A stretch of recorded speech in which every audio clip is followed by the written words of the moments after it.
Hello and welcome back to another video, everyone. We're gonna talk about reattraction placebos in this one. A very important topic, but to understand it, we need to start from the beginning. So reattraction in general, the process of getting an egg back, it is entirely subjective. So it's really impossible to control any variable of this reattraction process and make any objective measurements to it. So this is also a reason why I always cringe when people start telling me about reattraction science. Like, there's hardly any science to the whole thing. Every person is different after all. And like, just to give you a clear-cut example, someone being really good at, I don't know, beer pong. Well, if you're a 20-something-year-old party hound, sure, being good at beer pong, that's attractive.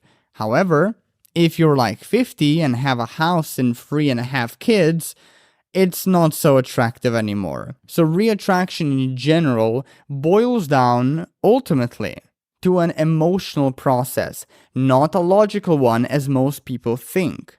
Although logic is its side effect. Now this sort of process, it cannot be measured, it cannot be quantified, it cannot really be controlled. And that's the reason why certain lines or pre-prepared text messages, like for example the good reminder text or the jealousy text, right, may work one day, but not another day on your ex. Now the funny thing is that what many people pass off as reattraction science, it actually works somewhat consistently, despite, like I said, there being no science to the whole thing in general, on average. And when I say it works somewhat consistently, I mean it improves a person's results in the short term. Why is this so? Well, to my knowledge, this is just my theory, is that because most reattraction science techniques are simply logical placebos for creating emotional realities. Or in other words, they are ways for people to cope with their underlying emotional or self-esteem issues. Now let me explain. So, a person doesn't know how to get their ex to like them. So they read a book or watch one of these videos that tell them that one way of accomplishing this by getting their ex to like them is by saying or texting some pre-prepared set of phrases. Let's call them lines for simplicity's sake. So then this person uses the outlined line that he or she learned from a book or a video or whatever, gets their ex to respond positively. In other words, their ex reciprocates. And as a result, they become convinced it's the line that's working, not them. But here's the kicker. This line, whatever it is a placebo. Because successful reattraction has almost nothing to do with what is said or how you look like. It all has to do with how non-needy you look when you're trying to get back with an ex. So coming back to our example, whereas the person we talked about was scared of engaging in a conversation with their ex prior, being given a line and being told that it will make their ex like them more, gives this person the false confidence to pursue and engage conversations with their ex in a more confident, able manner. And with this same confidence and charisma, this same person, here's the catch, could successfully engage in a good conversation with just about any line. So when people have problems with getting back with their ex, even those problems emanate from an emotional source, they are experienced and interpreted logically. Therefore, people are usually very inclined to develop logical solutions to their emotional problems. For example, People don't interpret being afraid of permanent loss and rejection as being insecure or fearful. No, they interpret it as having a logical problem of, I don't have the right lines, or I need a strategy on how to get my ex back and deal with them in general when they're stubborn, or they're in a rebound, or they're non-responsive, or have me blocked, and so on and so forth. People then look up and research lines and strategies and techniques for all of these situations, giving them this false non-neediness that makes them appear more attractive, sure, during their interactions. However, in reality, these people don't need the techniques and the lines and the tricks and the bullshit. They just need non-neediness to begin with. Here's another example.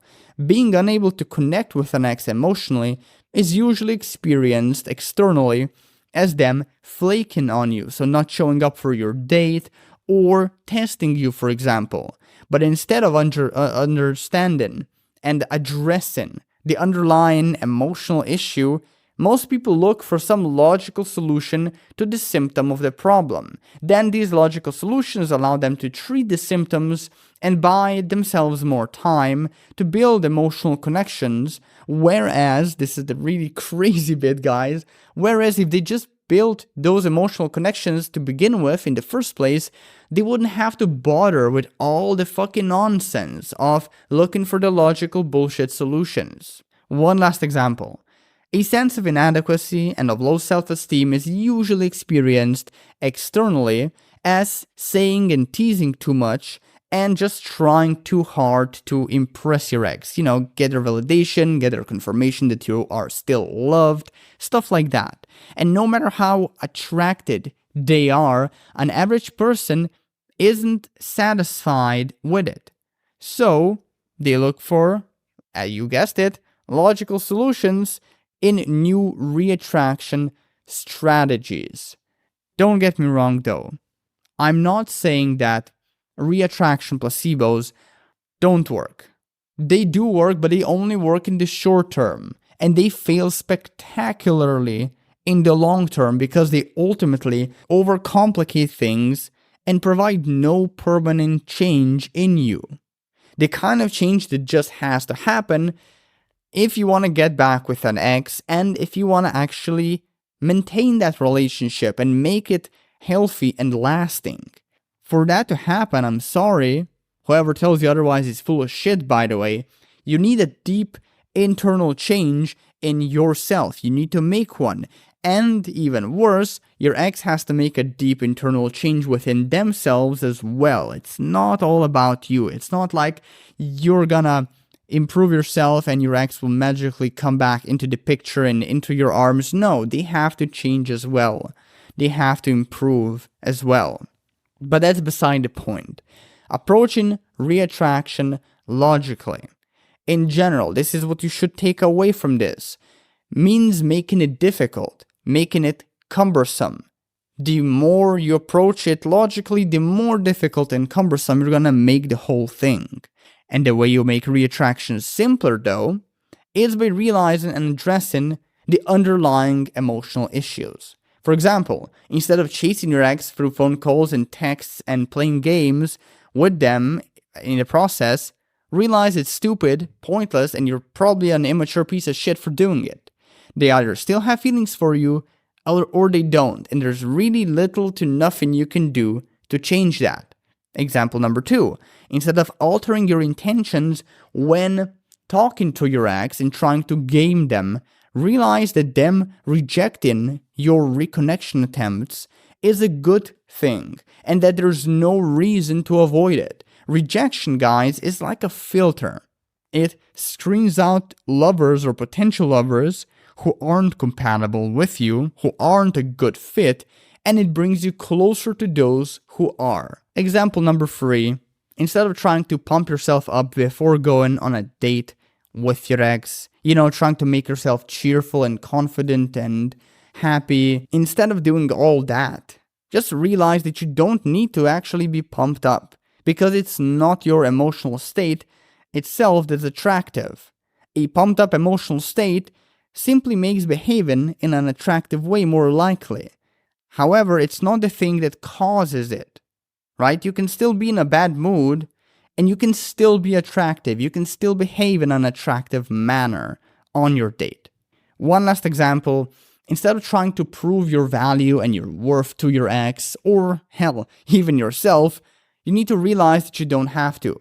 If you believe in your own value and your worth, it will come across in literally everything you do one way or another.